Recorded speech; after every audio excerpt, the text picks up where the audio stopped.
We back after a little hiatus. I'm not gonna lie, life hit me in the face, but we Sorry, back. college. Yeah, We're college. right We're where we college. want to be though. We're here, and we got some hot topics to talk about. There's a lot that's transpired over the past few weeks. We're gonna get into that gradually, but Luka Doncic. First off, Dallas Mavericks. No words. I'm just speechless on them. But because of their situation and what's going on, or what hasn't went on in Dallas, things are popping up about Luka, bro, and how satisfied he is at Dallas. I'm gonna be completely honest. To me, it's just kind of came out of like left field. I mean, I know it's not ideal for Luka to miss the playoffs, especially in this age, especially how good we know Luka, bro. But let me hear what you're thinking first, Ethan, because I got a lot to say. Okay, so first let's just like break it down. Like, Yeah. I guess the timeline basically. So yesterday before the game started, everyone thought Mavs were trying to, win and go into the play-in tournament and get that 10 seed. So the plan was that Luka was gonna play and everyone, the stars were gonna play basically. Then Jason Kidd, about like an hour and a half before the game started, said Kyrie's out. Like the other starters are out, and then Luka's only gonna play like 12 minutes in the first quarter. Mark So basically, Cuban they're just put in that tanking. call. Basically they were taken out to get the 10 seed because if they don't make, they keep their first round pick from the Kristaps Porzingis trade. If it becomes like within the top 10 or something like that, so their odds are better if they don't make the play and they lose. So basically, Mark Cuban made the call and said, "Hey, we're taking the rest of the year. We don't want to be a 10 seed. We're not gonna do anything in the playoffs anyway. So let's just put it to rest. Play Luka 12 minutes. I don't even know why you play Luka 12 minutes for no reason. He's not even trying to. Yeah, he was getting his He's shots not even up, trying to though, win. Basically, in that first so basically Jason Kidd came up and said, "Yeah, this is not my decision or whatever. This is above me." So he doesn't agree with it, but they're sitting Luka and they're sitting the rest of the starters and they're finishing out the season like that. And then they lose the game obviously against the Bulls. Bulls, it was a meaningless game anyways. Let's go, guys. We'll get into Bulls later, because you need the Bulls. We'll get to that later. But basically, reports came out. I'll read it here. There's fear exists that Luka Doncic, who publicly and privately expressed extreme frustration this season, could consider requesting a trade as soon as the summer of 2024 if Dallas doesn't make a significant progress by then, league sources acknowledged to Tim McMahon. So basically, Dallas is now fearing that Luka could request a trade this summer or next summer if some changes aren't made and they're not back to where they were, which is the Western Conference Finals last year. So basically, Dallas front office feels like they're on a deadline now to get back to being contenders in the playoffs, unless Luka might request a trade, and that could be it for Mavericks for a while. Yeah. So basically, that's the whole entire timeline. This all happened within like 24 hours too. So wild stuff, but it doesn't surprise me now with these reports coming out that Luka would maybe request a trade because of where the Mavericks were and where they are now is completely, where they were last year to where they are now is completely different. And they just shipped a lot for Kyrie too. So like, what are they gonna do with Kyrie? Like, a lot is up in the air. So it makes sense that Luka's questioning the front office for Dallas and is questioning his future in Dallas as well. So it makes sense to me. In the immediate future, yeah, it does make sense completely to me. And everything that you said, yeah, that's transpired within the past 24 hours, especially that Mark Cuban situation. That's the most billionaire business entrepreneurship thing you could probably do. Just making that call to the head coach. Yeah, no. The guys, no. We're tanking. We want a chance at Wemby, bro. Hey, we're going to Cancun early. Yeah, we're going to Cancun. Pack your bags. Get the jets ready. Team plane ready. Team trip to Cancun. I wouldn't be surprised if I see something on the Mavericks Instagram, whole team in Cancun, Cabo, wherever it may be. Mark Cuban chilling on the hammock, whatever, sipping a marg, doing something crazy. I don't know, billionaire activity. But everything that's transpired, it did just happen in the past 24 hours, but like, it's kind of just been like leading up to it all started with Jalen Brunson postseason. once they lost in the Western Conference Finals, and all the rumors, because he was being surrounded, being linked to New York pretty much that entire year. Everybody knew he was pretty much going to New York after the season, and especially after that playoff run he had, he was going to get that big bag from New York. At first, I thought it was an overpay, but it's starting to look like it's really not. Jalen Brunson's a really good player. He went under the radar for what he did with the Mavericks, and it's showcasing in New York. But of course, the Mavericks, they saw all that first, and they knew what they lost in Jalen Brunson. Probably one of the better co-stars you could have had to Luka to complement him. And when you lose not only that type of player who knows his role and does it so well, perfect to the best of his capabilities, and the continuity, the chemistry within the team, it's gonna mess some things up, man. And you bring in, they drafted Jaden Hardy. He was actually looking like a really good pick for them so far.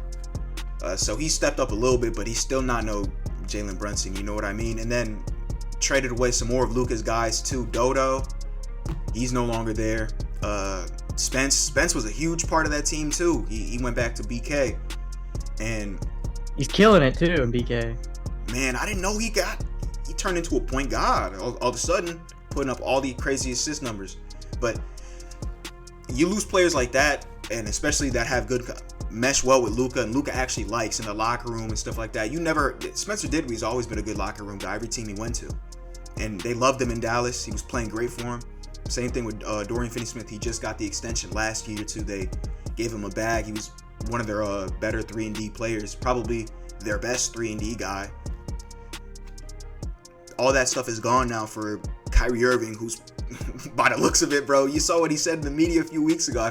Forgive me, I don't have the exact quote, but it's not looking like he's even going to resign. It's not looking like he's going to come back. And Luka, obviously, he's just frustrated. So that's what I mean. It's probably in the heat of the moment of things where he's very frustrated with general management, front office, or whatnot. But at the end of the day, like, this is Luka's team. You know what I mean? What he wants, it'll probably come to light. It'll happen. So I think that's what the Kyrie Irving trade was. I mean, I don't think he wanted to give up Spencer Dinwiddie and Dorian Finney-Smith. To be honest, I don't think the Mavericks truly wanted to give them up either, because they were, like I said, they were huge pieces for that team. But for a chance at a guy like Kyrie Irving and the championship push they thought they were going to make, I guess it kind of makes sense. But in retrospect, I mean, hindsight's 20/20, bro. It was risk reward. Yeah, like, exactly. The reward was worth the risk, and it just so happened that the risk has come to fruition, and that's just the truth. But back to the Jalen Brunson thing. I mean, Luka this entire year just hasn't felt like Luka. He's not smiling on the court, really. He just feels like down, like he's his body, 34, mean mugging. I mean, people. not even like the numbers, but like just off the court, he just doesn't look like super engaged. Maybe he just feels like he's depressed on the court in Dallas. But he said a week ago, he said, a reporter asked him during a press conference, how is Jalen Brunson missing Jalen Brunson like a huge issue? And he was like, yeah, like that's been the biggest issue, is like we miss Jalen Brunson. And I reportedly, like, he wanted to stay, but New York just gave him like 10 more million a year or whatever. And it's completely Dallas's fault on that end. They had a chance to extend Brunson maybe a year or two ago for way cheaper, maybe like 16 mil a year annually. And they didn't even want to offer that contract up. They thought it'd be an overpay or whatnot. They let the market, that's what happens, bro. You let the market decide what your players are worth, and you see stuff like this happen. So it's unfortunate for them. But go ahead. Sorry, and then they had to go trade Kyrie too, because they didn't have that all elite scorer like Jalen Brunson. So then they had to get rid of Dorian Finney-Smith and Dinwiddie with it. So it was just all not bringing back Jalen Brunson, which I thought he was overpaid too. But I mean, with the way it looked like New York, stole him from Dallas, to be honest. They definitely did. What I think Luka's biggest pet peeve with this is, pre-Kyrie trade, I'm pretty sure the Mavs at the All-Star break, they were the 5 seed. And I saw somewhere they had like a 96% chance to make the playoffs. Like they were locks, bro. They were locks. And then they did the Kyrie trade, and all this uncertainty kind of came in. Like pre-Kyrie trade, you knew whose team it was. Post-Kyrie trade, you still know whose team it is, but you saw that I think maybe in like their only second or third game, bro. Both of them wide open to hit the game-winning or go-ahead shot. They're deferring to each other. Just did this, pass it back and forth. Someone shoot it. Right, Someone bro. put Both it up. y'all open. Both you guys are capable, but I guess they don't want to step on each other's toes or whatever. I mean, and maybe it can still work. Luka and Kyrie do it. Maybe it still can work, but it just happened too fast at the wrong time, and it was super unnecessary for Dallas because Luka was, I mean, MVP candidate. Yeah, I mean, I know he was the 5th seed, but I'm sure, and the race was kind of, running away from him at that time. But Luka, it was still his team. Jokic won MVP. Jokic won MVP as a 6th seed. So yeah, true. Very true. Very true. Very true. So I understand where Luka's coming from. I feel like some of the moves they made were pretty unnecessary, or arguably pretty unnecessary, and he's just kind of fed up with it. Like, look, I'm putting my foot down here. If you guys don't act right, you guys don't, you know what I mean, listen to my needs, or come to me, at least involve me in these type of decisions. Because I'll tell you right now, bro, Luka was not trading away Dorian Finney-Smith for Kyrie Irving. I'm gonna be honest. Luka and Dodo, they're close. They were tight knit. So, and what Dorian Finney-Smith meant to that team in the city, they embraced him. Now in Brooklyn, he's not even really looking like the same player anymore. I know, because I've watched him brick quite a few shots. He's not really even shooting that much anymore, or as well. His defense is still there, but that's neither here nor there. You understand what I mean? Like, sometimes it's like Lance Stevenson in Indiana, bro. You take Lance Stevenson out the Pacers. Why is he here? He's in China right now. He's killing it, but you put him back on the Pacers, you see why Lance is Lance. You see why they love him.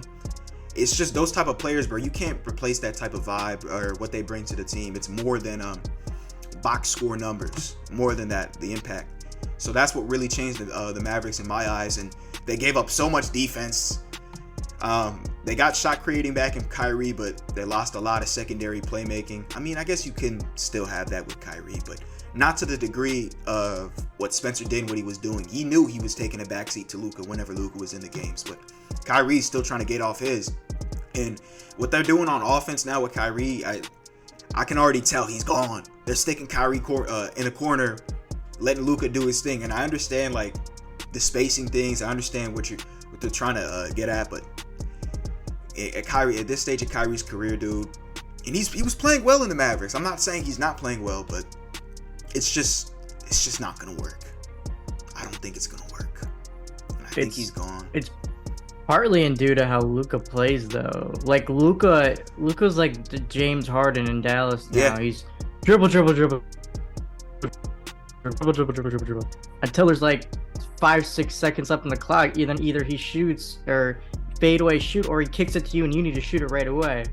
Kyrie's too good of a player to just stick in a corner and just be a spot up shooter. Like, you just can't with Kyrie Irving to just stick him in a corner and then if Luka dishes it to him, then he needs to shoot the ball. Like, Kyrie's so much more than as a player, so I just didn't see it working like that. The only way it would have worked is if Luka deferred to Kyrie more than he is doing right now. Like, it needed to be more 50-50 splits with carrying the bar and running the offense rather than just Luka basically being like 80.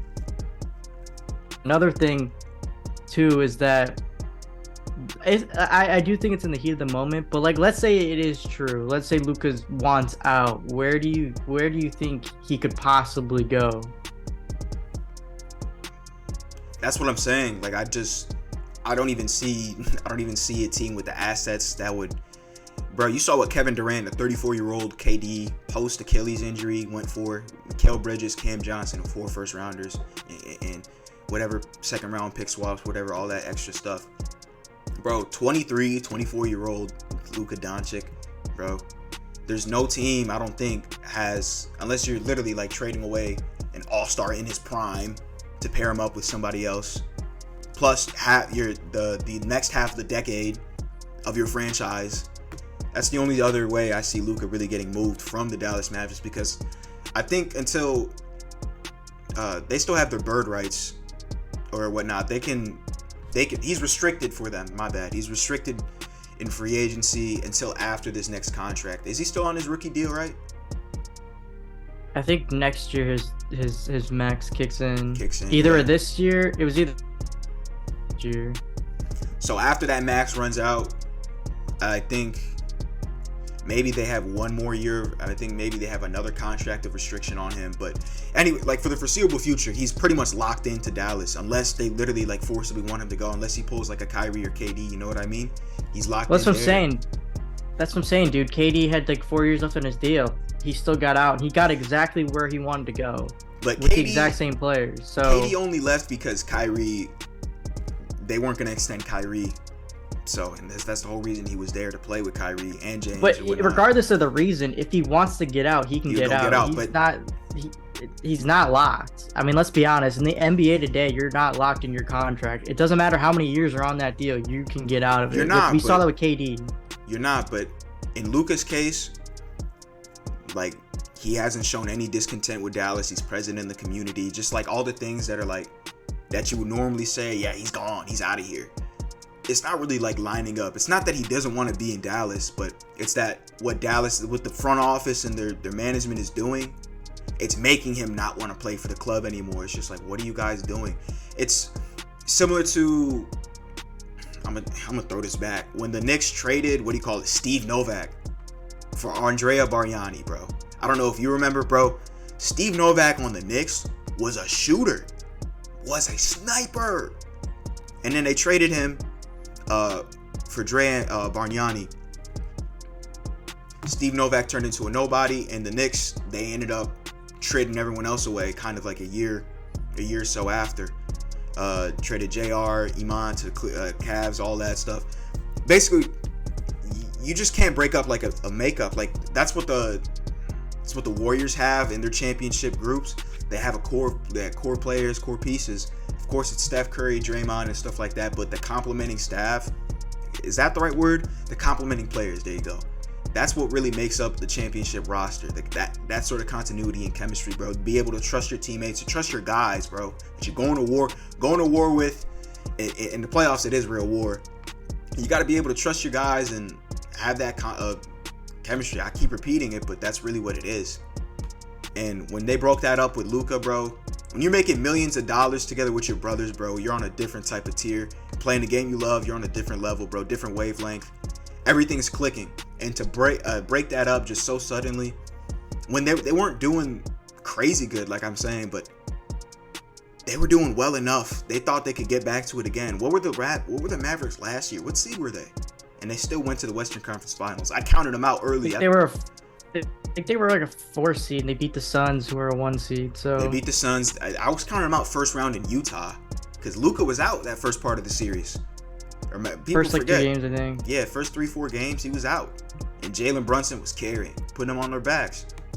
JB went to New York. That's a huge piece gone. They don't even have that. You know what I mean? Just off the rip, they don't even have that same type of makeup, that same motor, whatever to drive to get back. They lost one of their major pieces, and they were still the 5th seed at the break, and they still had a chance to make moves and stuff like that. The one move they made, bro, was trade away 2 other championship pieces to get a guy that, you know, I mean, I'm not gonna diss Kyrie. No. You're the one that protect Kyrie, so let's look. Just wish-washy, you know what I mean? Dependability, wish-washy, yes, I will say that for sure. And to just bring him in such a foreign situation, such a bad situation, unless you move Luka to the wing, bro, at the 3, and you let Kyrie run the 1, I'm gonna be honest, even both of them in the backcourt, they were playing well, but it's just not gonna work for defensive purposes. Luka barely plays enough defense on his own, and then there's just so many more reasons, man. I could keep saying the same thing over and over again. It's just bad on Dallas management, in my opinion. Yeah, I mentioned where would Luka want to go if it is true. Like if he like seriously wants out, the only place I can think of, I'm just thinking like down the road here, is Philadelphia. Yeah. Because with Joel Embiid and Luka, that's scary right there, because I don't think Philly gets over Boston or Milwaukee. So they're stuck in the same spot they've always been in, which is the 3rd fiddle in the Eastern Conference. James Harden, there's reports that he wants to go back to Houston.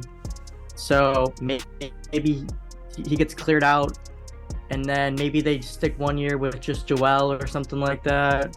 Maybe they move Tobias, get that contract out of the way, and then maybe Luka wants to go to Philly, maybe because it's Eastern Conference a little bit easier too. But that I don't know. I don't know if it's easier, but it's not as deep, I guess, as the West. The top two teams, Celtics and Bucks, can play with anyone in the West, but I don't know. Philadelphia just seems a little intriguing. Running those two in the pick and roll. James Harden turning like the best passer in basketball this year, with Joel Embiid leading the league in assists. Luka could average probably 15 assists with Joel Embiid. That's like the one spot. The day Luka averaged 15 assists, bro. Actually, nah. I think he would have to defer though. He'd have to defer though. You can't but that's just necessarily because say that Joel is like not as good. You can't like it's up in the air really.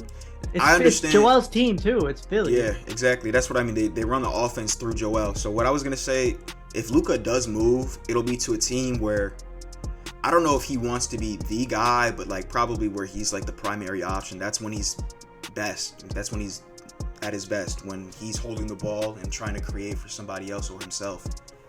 So wherever that may be, and if he goes to a team, if he likes a team that has a good coach, probably, because I don't know if he's seen eye to eye with Kid either, truthfully. So however that works out, it'll be interesting to see. But yeah, to me, Luka, he doesn't have to, like I said, he doesn't have to be the primary option, but he's got to be holding the ball most of the time, I'd imagine.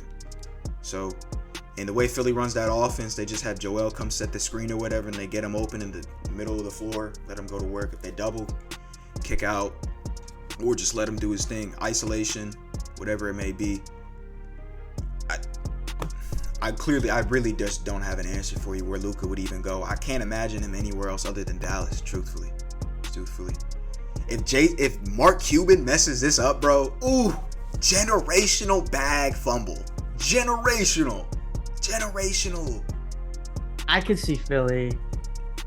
I can just see them two running the pick and roll. That'd be the deadliest pick and roll probably of all time with those. We also two. gotta see how long Joel Embiid has left in this form, because he's elite, but big man, you know, they start to run out like he's gonna start 32 years old. An AD. Could turn Anthony into an Davis AD, is still elite. Anthony Davis is still elite. He just really can't. Yeah, but you know how it is, man. It's up and down, up and down, up and down the whole year. All right, moving past the Luka Doncic talk, we did a few episodes ago our playoff predictions of how the playoffs would line up and stuff like that. I think we did it at the All-Star break. No? Yeah, we did. It was the All-Star break episode. Yeah.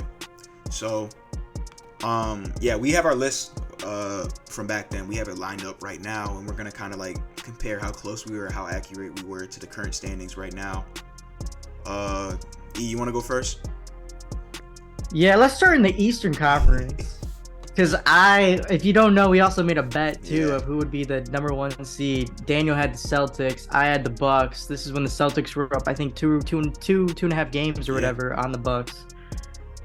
And we bet $10 on. He bet $10 on the Celtics. I bet $10 on the Bucks. And the Bucks clinched that first seed. So as of right now, Daniel owes me $10 for that bet because the Bucks became the 1 seed, like I said. Celtics were the 2 seed, as I said. 76ers were a 3 seed. Cavs were 4 seed. Knicks were 5 seed. So I got the top 5 seeds correct. I had the 6, 7, and 8 teams like in those between those 3 teams were right, just the wrong order. Dan's Nets clinched the 6 seed. Clinched the 6 seed. They're playing the 76ers. I had the Nets falling to 8th, and I had the Heat going to 6th, and I had the Hawks going to 7. Heat are 7. They're going to be playing 8 seed Hawks in the play-in on Tuesday. So I got the 8 teams right, just 6 through 8 is the wrong order. Yeah, likewise on the East too. I have all the teams right, but I thought the Nets were going to drop a lot farther. I'm kind of mad we didn't drop a lot farther. Honestly, I wanted a better draft pick, but Mikal Bridges and Spencer Dinwiddie, he's been doing his thing too. So shout out to them. Nick Claxton is still there doing his thing. That's my guy for sure. But yeah, the top 5, yeah.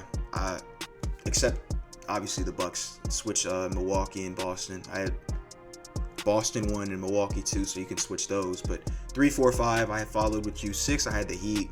7, Hawks. 8, Bulls. And then for the 9 seed, I had the Raptors or Nets. So you can pick one of those teams, I guess, for the 10. So I guess the top 10 were pretty accurate. But 9 seed, I was right with the Raptors as well. Yeah. But Dan, we also made another bet that the Bulls would make the playoffs, and the Bulls made the play-in at 10 seed. So Dan is kind of in a double or nothing situation here. If he loses that bet, 20. He owes me 20.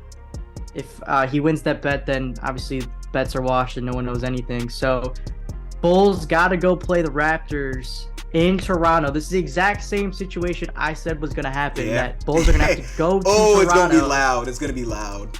They're going to have to go to the 6. Drake's going to be there. You know Drake's going to be there. 6 God's going to be there. Bro. He's going to be chirping in Zach LaVine's ear. You already know. You already know what's going to happen. You know how Zach LaVine responds to trash talk. We give him 40. They start talking, we give him 40. DeMar's going back home, too, to Toronto. Yeah. So that's interesting as well, it's going to be a good one. Ooh. So they got to beat the Raptors, then they got to beat the loser of the Heat and the Hawks. And I said this is the exact same thing was going to happen. You have to go on the road twice to beat 2 of those 3 teams. And chips are all on the table for Dan. I mean, this is all or nothing for him. So one thing I can say about the Bulls, though, we do travel well. We have a lot of fans in different areas. So although we won't be at home, I feel like we'll still be at home, kind of. You got a whole country against you, though. Yeah, that first game. Whole country. That first game's gonna be rough, but it's DeMar's country. I'm gonna be honest. It is DeMar's country, kind of. When we walk into that place, DeMar's gonna be on 10. When DeMar's on 10, Zach's on 10. It's my bad. If Pat Bev's on 10, Zach's on 10. You know Pat Bev is gonna. Come on, man. Play in Pat Bev. He's gonna stand on the Raptors score table if you guys win the game. Definitely. And I can't wait to see that in a Chicago jersey. Look, it's going to be bittersweet because we definitely do not belong to be in this spot. We should be top 6 seed, but no, things happen. No, you shouldn't. Look, man, things happen. Yeah, we are where we are. It's okay. We'll get in the playoffs our own way. Am I any less confident than I was before? Actually, yes. No, because I didn't think we were going to make Come on, don't lie. Don't lie. Honest, when I med that bet, I didn't think we were going to make the playoffs, bro. The way we were looking so weak. But then, post Pat bet trade. Did I say right? Pat bet? Whatever. Yeah, you know what I'm talking about. Yeah. LaVine's been doing his thing. 50, 40, almost 90 from the free throw line. He's averaging 27.5 a game. Can't really ask for much more. Alex Caruso started to look like the defensive player of the year. He's in talks now for some reason. He's probably not going to get the award, but his perimeter defense has been on 10. Kobe White started to turn up. Dude, I was getting ready to trade Kobe White at the deadline. No, he's hitting threes. He's hitting threes. They must have heard he was put in calls. Pat Williams is all of a sudden statistically one of the best shooters in the league. I'm not mad at it. We got to lock in, though. We can't just put Toronto over us because of our talent. You need playoff tomorrow. All-stars. You need playoff tomorrow. He'll be there. Playoff Zach is going to be there, too. We got our guys, bro, but we can't beat ourselves. That's the thing. We gotta go out and play our brand of basketball, play our game. We can't get shaken up by the Toronto crowd. We respond well to in the heat of the moment. That's the thing I liked about the Bulls. We play up to our competition for sure. But that can also go both ways. You can also play down. You can also play down. We play against the Pistons, bro. We're losing against the Rockets, the Pistons, pissing me off, man. But let's move on, bro. I'm gonna get really irritated talking about the Bulls, bro. But even if you get past Toronto, you got to go play Ice Trey or Miami I'm Jimmy, fine bro. with it. I like how we match up against because the Raptors are big. They're a way bigger team than us. We have Vooch, and that's it, down low. So if we can't get a rebound, it's kind of scary. You know who the problem is? Actually, in Toronto too, because Clint Capella, he's a beast on the boards as well. That kind of scares me a little bit too. But defensively, Bam Adebayo's bowling Vooch. Bam Adebayo's bowling Vooch. That's a problem too, because Bam is 6'8". Vooch is 7 foot 240. Like I said, bro, I'm just getting mad talking about the Bulls, bro. If you're ready to move on to the West, so am I, bro. Yeah, because West didn't go as good for me with the predictions. I had top 2 seeds right, Nuggets and Grizzlies, but then I had the Suns moving to 3, The Suns probably would have moved up to 3 if KD didn't get hurt. Let's be honest. If KD didn't get hurt, they probably would have been the 3 seed. They have not lost a single game with Kevin Durant in the lineup for the Phoenix Suns. 4 seed, I had the Clippers. That's not the case. And then my worst move, I had the Dallas Mavericks at the 5th seed. I mean, the way that they were playing going in the All-Star break, they should have been the top 5, 6 seed. But then the Kyrie trade happened, and then they lost Dinwiddie and Finney-Smith, as we talked about earlier, and then it was just downhill from there. And now they're not even in the play-in, which crazy makes no sense. 6th seed, I had the Kings. I was sleeping on the Kings. I apologize, the Kings fans. Kings are a 3 seed, well deserved. We'll see how they play in the playoffs though, because that's a different season. Lakers, I had as a 7 seed, so I am right about that. You said I'd be wrong, and I am technically right as of right now about that. Warriors, I had falling a little, or not falling, but not being a 6 seed as where they are right now. I had the Warriors at the 8 seed, and then Timberwolves as the 9 seed. Timberwolves are the 9 seed, so I was sleeping on the Kings. And then I had too much hype in the Mavericks. So those are my biggest downfalls there. Yeah.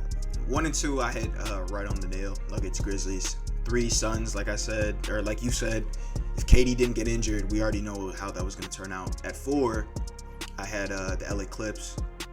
And I think they're 5, right? Number 5? 6. 6, correct. Number 5, I had the Kings. Sleep on the Kings. By the way, I want to give props to Mike Brown, bro, for real. If he's not coach of the year, something is wrong. Something is wrong with the voters. I'm gonna just leave it at that. Number 7, or let me count correctly. 1, 2, 3, 4. I had the Kings 5 seed. 6. My bad. Number 6, I have the Pelicans. The Pelicans are currently the A seed, or anyone in 5 through 8. Not in our rankings, but in the West today.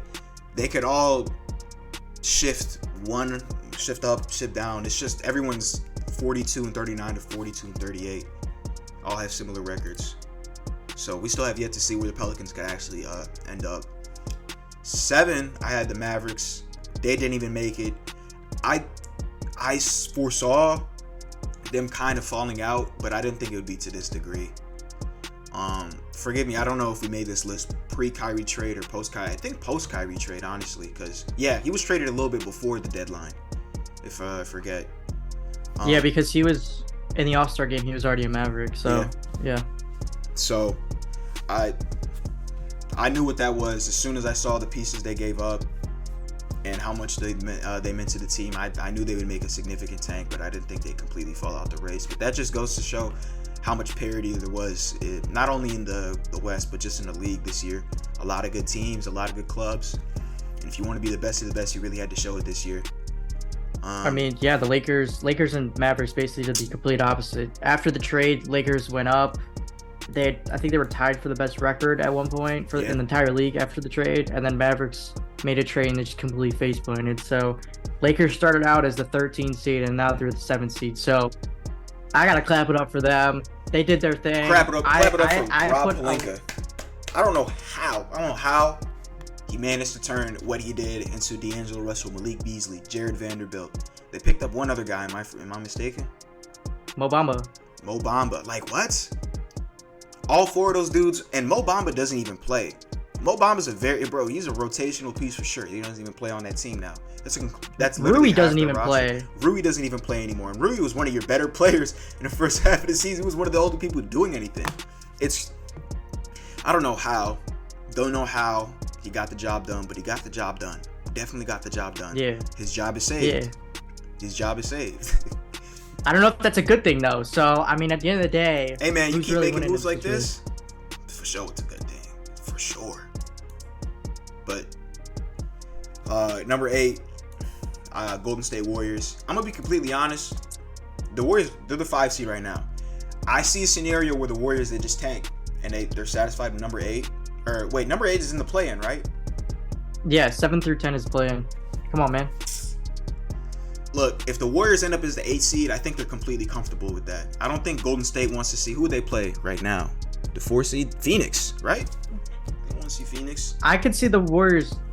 No, but if the Warriors lose and Lakers lose, the Warriors would be the 2 seed going against possibly the Grizzlies in the first round. That's what I mean. They don't want to see, in the first round at least, they don't want to see Memphis. They don't want to see Phoenix. Probably, I don't think they want to see Denver either. Bro, they don't want to see Denver either. They want Denver bad. They want Denver bad. What they did to them last year, I know it's a different team, but it'll be a huge confidence boost. And I'm thinking in terms of matchup wise, Jokic is such a big matchup that could single-handedly. Draymond can't guard Jokic, bro. But he wasn't guarding him last year neither. And he still lost Wiggins, 4 or 5. Wiggins is like not even really here though. He's coming back for the playoffs. He just came back. That's what I mean. I understand that, but first couple games he's got to go against the Denver Nuggets. Like that. That's you can't just like flip a switch. LeBron couldn't even flip a switch like that. If you, LBJ definitely could. That's LeBron. Okay, maybe LeBron could, but who they got on their roster? Can't do that. They got Steph Curry though. What they need Wiggins like mostly for, I feel like, is the defensive purposes and stuff like that, the switchability, the versatility he allowed. He would guard Gordon and MPJ and Murray. Those would be his 3 assignments there. Or Klay Thompson could do that, or Draymond. He opens up a lot, and they have GP2 as well. They picked him up, and he hasn't really got time to play, but he's going to be a huge factor in the playoffs for them for sure. Jordan Poole's falling off a cliff, dude. I don't know what's happened to him. He's completely fallen off. After he got the max, he was just completely falling off a cliff. I don't even know about falling off, but from what people were talking about with him, like last year, they said, "Oh yeah, he's gonna take over the Klay Thompson role. Like they're gonna ship out Klay for Jordan Poole. Like Jordan Poole's the new rising star for the Warriors. Like, and that's just completely not happening. Klay Thompson's leading the league in three pointers. I'm just gonna say that too. Yeah, Klay, bro, you will never ever. I'm gonna be completely honest. That's just people not being able to manage their expectations. Jordan Poole, he's 23, bro. He just turned 23. I mean, he's about to be 24 later on this year. But the guy, his field goal percentage is taking a little bit of a drop, and 3-point percentage maybe that too. But that's just because he's having to put up more shots. Klay Thompson, he missed some time, and he's just in a bigger role. But he's still averaging 24. He turns the ball over a crazy amount. I will say he's got to work on the turnovers for sure. But there's nothing that screams to me Jordan Poole is not what he was, what he was very, advertised to be.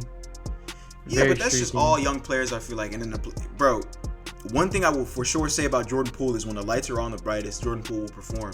It might not be he might not be shooting up half-court 3-pointers or whatever, but Jordan Poole, he'll be there to do his thing for sure. You can't help off of Jordan Poole in a close game. He does what's asked of him. He'll goof up for sure, I'm still not taking the Warriors as an 8 seed over the Nuggets. I'm just not doing that. That's okay, but I like how they match even up. with the Grizzlies. I think the Warriors. I think with the teams in the West right now, they want the 6th seed. They want to play the Kings. They don't want to play the 4 seed, the Suns. They don't want to play the 2 seed, the Grizzlies. They don't want to play the 1 seed, the Nuggets. Clippers are in the driver's seat right now as the 6th seed. Warriors can't lose. I think the Warriors are going to be the 5th seed because the Warriors can't lose. And if the Lakers win, then Warriors dropped at the 7th seed and are in the play-in. Would you rather, if you're Golden State, would you rather play dudes that just went... We know about Phoenix. Even though they lost to Dallas, we know about Phoenix. Or would you rather play... I mean, yeah, I would take the lesser of the two evils, and I'd go play against the Grizzlies or the Nuggets. Because I would want the Grizzlies over the Nuggets, though. Warriors are in the Grizzlies' head. Warriors are in the Grizzlies' head. But the same thing with the vice versa. Grizzlies are in the Warriors' head. That's what I mean. And the Grizzlies, they're not the same as last year. If anything, they're a lot better, in my opinion. Ja Morant is one of those people too that perform when the lights are brightest too, and so does Steph. But that's why I'm trying to speak in terms of matchups. I feel like defensively, the Grizzlies would give the Golden State a lot more trouble than Denver ever would, just because of the personnel they have. Desmond Bane, he can switch a little bit. He's a little iffy on defense, but when he gets the job done, Dylan Brooks. He brings problems for Golden State too. They have Xavier Tillman, Jaren Jackson. they're gonna have to They're shoot. deeper than the Warriors. They're deeper than the Warriors. For sure, and that's a huge problem too. It's a very big problem too, because Golden State doesn't have nearly the same amount of depth as they did once. So that's why, in my opinion, and Denver, they pretty much just stick to the same rotation. They have their same 8-9 guys they play. I mean, they have a little bit of the rookies switch in or whatnot, but you can't tell me Bruce Brown is giving Steph Curry the same problems Dillon Brooks is, just based off the fact that how much more Dillon Brooks has studied Steph Curry, because he knows they're going to see him, the rivalry, the bad blood they all have and stuff like that. A lot of that comes into the matchmaking regarding playoffs. So I think Bruce Brown, or I think psychologically Dillon Brooks is completely a mismatch or a bigger threat. But I think Bruce Brown's a better overall player. And I think at the end of the day, psychological warfare can go two ways. It can bite you in the butt, like it's bit the Grizzlies in the butt, and it's bitten the Warriors in the butt too. So but I mean, if we're just still talking went 6 against Golden State, the Grizzlies know they can get the job done. That's why I think they don't want to see a vulnerable Golden State. That'll just give them even more confidence. They'll start playing out of their minds. Desmond Bane will go back to averaging 28, no reason, shooting 50% from 3. And they've got John Conchar coming off the bench. You let John Conchar come off the bench, hit you with 6 threes, bro, you losing the game. I'm being completely honest. It's not ideal for Golden State. Defensively, they're not at all. If you're Steve Kerr, you'd rather play the Nuggets, is what you're saying? Definitely, because you had the same matchup kind of last year. All you got to do now is just compensate for Jamal Murray. He'll be something. They didn't have Jamal. I know, but that's what I'm saying. Jamal Murray, he'll be something to compensate for. But they have the personnel. They have the guard personnel. Even their forwards, they can stick on to Jamal Murray himself. Look, I'm gonna be honest. I'd be completely fine with leaving Steph Curry on Jamal Murray. I'd be fine. I wouldn't mind it. Steph, he's gotten a little bit better on the defensive end. You can't really expose him like that as much. But what I'm trying to say is, like, Aaron Gordon and Michael Porter Jr., they're big pieces to Denver and what they do on offense. But you can definitely game plan them out of that. Most definitely. Michael Porter Jr., he's not really a shot creator. He doesn't really create for himself, in the league at least. You don't even have to stick Wiggins on Michael Porter Jr. I get it, he's 6'10". You could put Klay Thompson on Michael Porter Jr. He's not doing the same thing. He's not dropping 19 a game. And the stakes will be a lot different, of course, like I said, because just based off the matchups, past matchups and whatnot. To be honest, even regarding past matchups, Golden State could still be comfortable with Memphis, but I just don't think they want to see him, because Memphis, it's a dogfight every time they play. But the Warriors have Denver's number. They have Jokic's number. So I think they'd be a lot more comfortable seeing him. I don't even know if they're really convinced he's the MVP. I'm pretty sure Steph Curry was saying Joel Embiid was the MVP, no? Or am I tripping? I don't even know, but Embiid's the MVP. Yeah, probably, yeah. But that's what it's gonna happen. Personally, that's not my opinion. I don't think Jokic or Embiid should be the MVP, but that's just me personally. Obviously I'm a little biased, but I think if you got the best record if you're the best record on the best team, then I think that should count for something. But regardless of that, Warriors are probably gonna be the 5th seed. They're not gonna lose, or if they do, they can't lose, or else they're gonna drop to the 7th seed. So they don't want to be in the play-in either. They don't want to add miles to Steph, Draymond, and Clay's legs and stuff like that. So they're gonna be the 5th seed going against Phoenix, basically. That's gonna be a hell of a first-round matchup too. That's gonna be insane. KD versus his old team in Golden State. Going back to Golden State for the first time. You know Steph is gonna be on one. Yep. KD has not played in Golden State since he left Golden State, so that's the first round matchup to see in the playoffs. But I don't think that's gonna really be much of a series, if I'm being completely honest. Yeah, Phoenix is no joke. I'd rather play the Nuggets or the Grizzlies over Phoenix. 100%. Yeah. I agree with you too. Jokic, no Jokic. There's too many stars on that team, bro. KD, CP3, even CP3, he's starting to pick it up too. A little bit. He's been shooting too. He's been shooting more. Finally, I always knew he could shoot. I don't know why he's just He's just getting open more now. He's changing his game. Yeah, way more open looks because KD's there. Yep. Yeah, I see. KD and Book are drawing the double teams, so it's leaving CP3 more wide open. So he's got to hit the shots though. The key to all this is CP3, to be honest with you. And what he does. One game he'll have to be shooting 10 threes.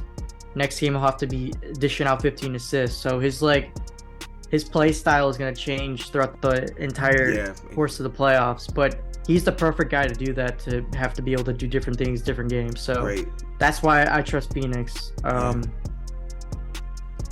if that matchup does happen, I'm taking Phoenix over Golden State. Crazy, but got to.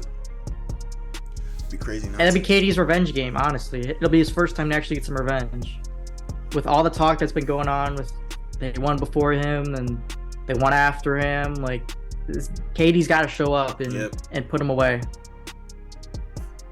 I didn't even think I got to my 9th seed, but it was the Timberwolves, and then the 10 seed I had is the Lakers. So I guess I was kind of okay with the 9 seed, right? The Timberwolves. The 10 seed right now are the OKC Thunder. I'm glad to see the Thunder in the playoffs, or play in at least. Do I think they're going to make the playoff? No. Definitely not. With how close it is this year, just the intensity, I don't even think these young Bucks are ready for it, to be honest. They're going to get spooked, bro. If they, God forbid, they see OBJ in the play-in, bro. After he broke the scoring record on him, you think Bron's just going to... Bron will, like, forever... be the father to OKC at this point. He beat him in the finals, broke the scoring record on him. In his mind, LeBron can do no wrong against OKC. So if that happens, OKC won the game though. Again, during true. When they broke the record. Very true. So very true. But I think the Lakers beat the Pelicans. There's no Zion. Zion's not coming back. Coming back. So even without Zion, they're still doing okay. But just that mismatch, bro. You got Valanciunas on Anthony Davis. It's not going to work. And CJ McCollum, he hasn't really been himself this season, pretty much this entire season. I thought he was going to be a lot better. But things happen. People get older. Lakers will be the 7th seed. Lakers are going to play the Grizzlies first round. All right. But I need the Trailblazers to beat the Warriors. I do not want to play Memphis first round. I'd rather play Sacramento. So that needs to happen. Yeah, I think we covered it all. Now it's just cheer for the Trailblazers and hope for the best. That'll do it though for our I guess revisions of our playoff bracket. I think it was overall like pretty like on point. I mean, Mavericks was probably my worst one. But Bulls will be your worst one, but we ain't gonna talk about that one right now. I was accurate. We'll see what happens though. I was accurate. I'm sticking with that. Watch. Don't be surprised. You see Zach LaVine 40 ball on Tuesday. All right, did we play Wednesday? Tuesday? One of those days. You guys play Wednesday. Don't be surprised. I'm sitting there with the big sign with LeVar say, and with the big hat on. I told you so. I told you so. Oh man, but. Yeah. You got anything else to say? Follow the socials, all that good stuff. Yeah, we'll be back Tuesday though for our actual full breakdown of the playoff bracket, with play-in winners and losers, and then who's advanced to the playoffs, who's going to the finals, and who's winning the finals. So stay tuned for that. That'll be happening. Recording Tuesday, but it'll drop Wednesday. So make sure you guys check that one out too. All right.